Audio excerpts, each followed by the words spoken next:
الحمدللہ الحمدللہ وکفا وسلام علی عباد الذین اصطفى اما بعد فاعوذ باللہ من الشیطان الرجیم بسم اللہ الرحمن الرحیم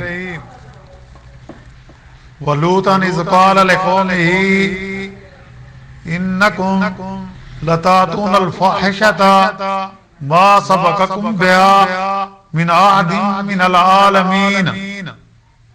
اور ہم نے لوط علیہ السلام کو پیغمبر بنا کر بھیجا جبکہ انہوں نے اپنی قوم سے فرمایا کہ تم ایسی بے حیائی کا کام کرتے ہو کہ تم سے پہلے کسی نے دنیا جہان والوں میں نہیں کیا. انکم لتاتون الرجال وتقطعون السبیل وتأتون فی نادیکم المنکر فما کان جواب قومه الا ان قالوا ائتنا بعذاب اللہ ان کنت من الصادقین. کیا تم مردوں کے پاس جاتے ہو اور تم ڈاکے ڈالتے ہو اپنی بھری مجلس میں نامعقول حرکات کرتے ہو؟ سو ان کی قوم کا جواب بس یہ تھا کہ تم ہم پر اللہ کا عذاب لے آؤ اگر تم سچے ہو. قال رب انصرنی علی القوم المفسدین. لوط علیہ السلام نے دعا کی کہ اے میرے رب مجھ کو ان مفسد لوگوں پر غالب کر دے. سبحان ربک رب العزت عما یصفون وسلام علی المرسلین والحمد للہ رب العالمین. اللہم صلی علی سیدنا محمد وعلی آلہ وصحابہ وسلم. پارہ 20واں سورۃ العنکبوت کی آیات مبارکہ 28 29 اور 30 کی تلاوت کی گئی ہے اور ساتھ اس کا ترجمہ بھی کیا گیا ہے. جیسا کہ گزشتہ آیات میں حضرت ابراہیم علیہ السلام اور ان کی مشرک قوم کا حال بیان ہوا تھا. اب یہاں تیسرا قصہ حضرت لوط علیہ السلام اور ان کی قوم کا سنایا جاتا ہے.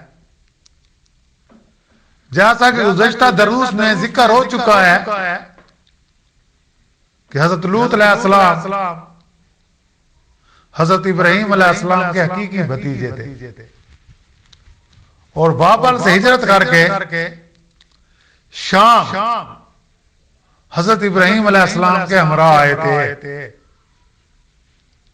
شام پہنچ کر یہ قرار پایا کہ دونوں بزرگ بغرض تبلیغ جدا جدا رہیں. حضرت ابراہیم علیہ السلام تو فلسطین میں جا کر مقیم ہو گئے اور حضرت لوط علیہ السلام نے شرق اردن کو اپنا مسکن بنایا. حضرت لوط علیہ السلام کو بھی نبوت سے سرفراز فرمایا گیا تھا.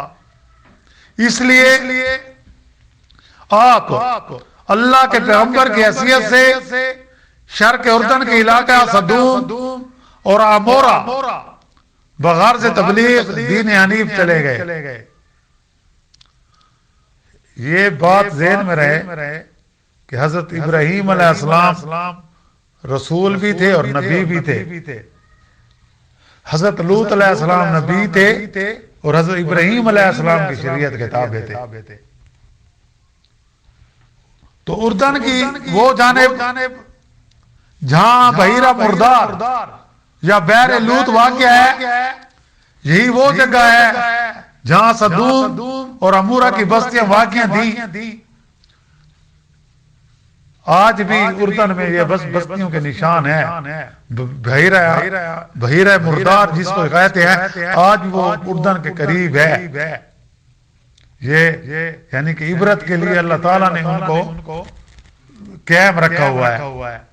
کہ اس کا جو پانی ہے اگر کوئی پرندہ پی لے تو وہ بھی مر جاتا ہے، اس لیے اس کو بحر مردار بھی کہتے ہیں، بحر موت بھی کہتے ہیں، بحر میت بھی کہتے ہیں، وہاں کوئی جاندار زندہ نہیں رہ سکتا۔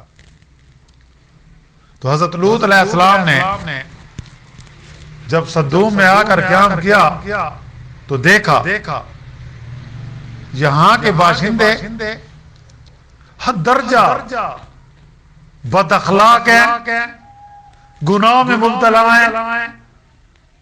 تو حضرت لوط علیہ السلام نے ان کو ان کی بے حیائیوں اور خبائثوں پر خباثتوں پر ملامت کی اور ان سے کہا کہ تم نے ایسی بے حیائی پر کمر باندھی ہے جو تم سے پہلے جہان بھر میں کسی نے نہیں کی تھی۔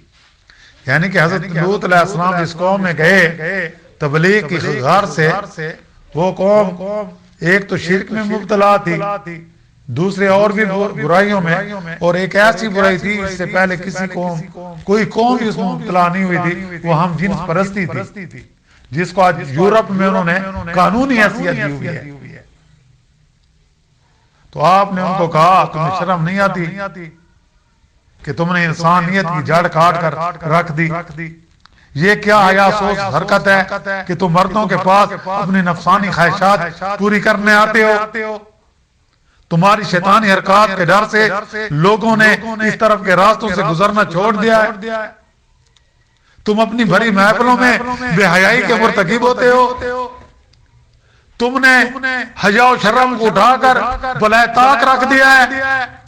بہرحال لوط علیہ السلام نے ان کو جو ممکن طریقہ سمجھانے کے لیے ہو سکتا تھا سمجھایا، اور گزشتہ اقوام کی بدعمالیوں کے نتائج اور ثمرات بتا کر عبرت دلائی کہ خدا کا خوف کرو۔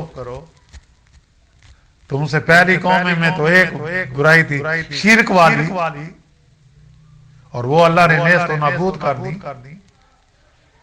مگر قوم پر شہوت پرستی کا بھوت ایسا سوار تھا کہ ان بدبختوں پر کوئی اثر نہ ہوتا تھا آپ کی نصیحتوں کا، بلکہ آپ کی نصیحت کو سن کر غم و غصہ سے تلملا اٹھتے تھے، غصے میں آ جاتے تھے اور کہنے لگتے کہ اے لوط بس یہ نصیحتیں ختم کرو، یہ نصیحتیں اپنے پاس رکھو، ہمیں تمہاری نصیحتوں کی ضرورت نہیں، اور تم جو ہم پر عذاب اللہ سے ڈلوانا چاہتے ہو، نازل کروانا چاہتے ہو تو اب بھی نازل کرو، جیسا کہ پہلی قومیں کہتی تھی انبیاء کو۔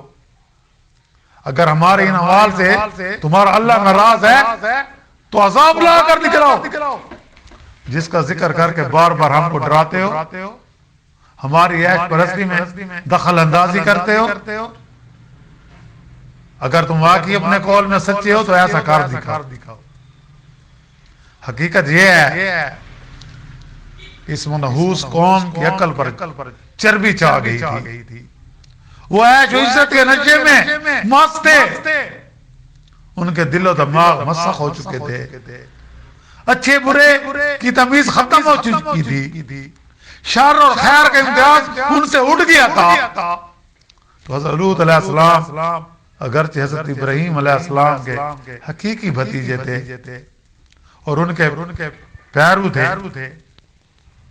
ان کے نقش قدم پر چلنے والے تھے، شرف نبوت سے بھی سرفراز ہو چکے تھے، اس لیے صدوم اور عمورہ میں ہم قسم کے مصائب اور دشمنوں کے نغے کی تکالیف کے باوجود انہوں نے صبر و استقامت کا دامن نہ چھوڑا، اپنے مشن پر ثابت قدم رہے، اور اپنے بزرگ چچا اور خاندان کی مدد کی طلب کے بجائے صرف اللہ عز و جل پر بھروسہ کیا، اور اس کے احکام کے سامنے تسلیم رضا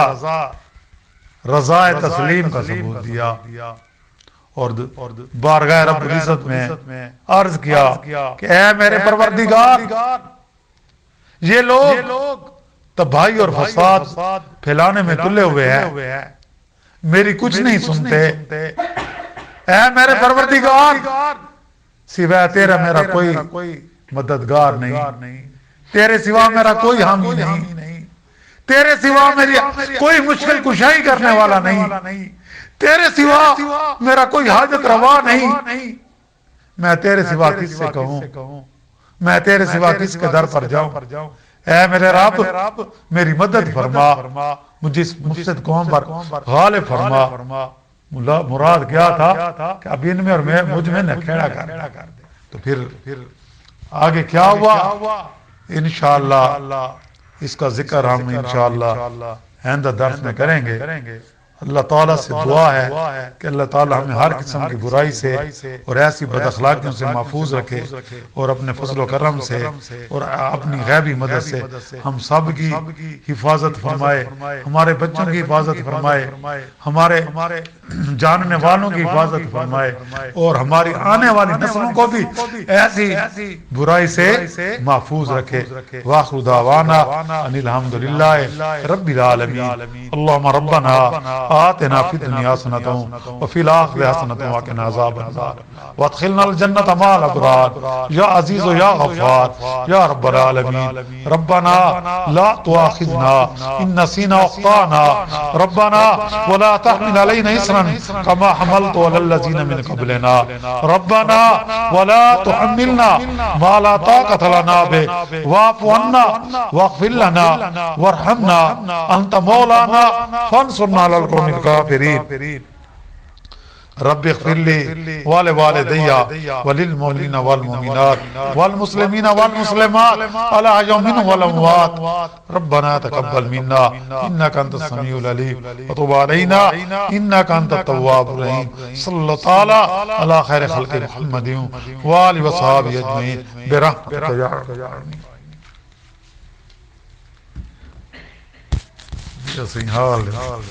الیکشن کا دور ہے۔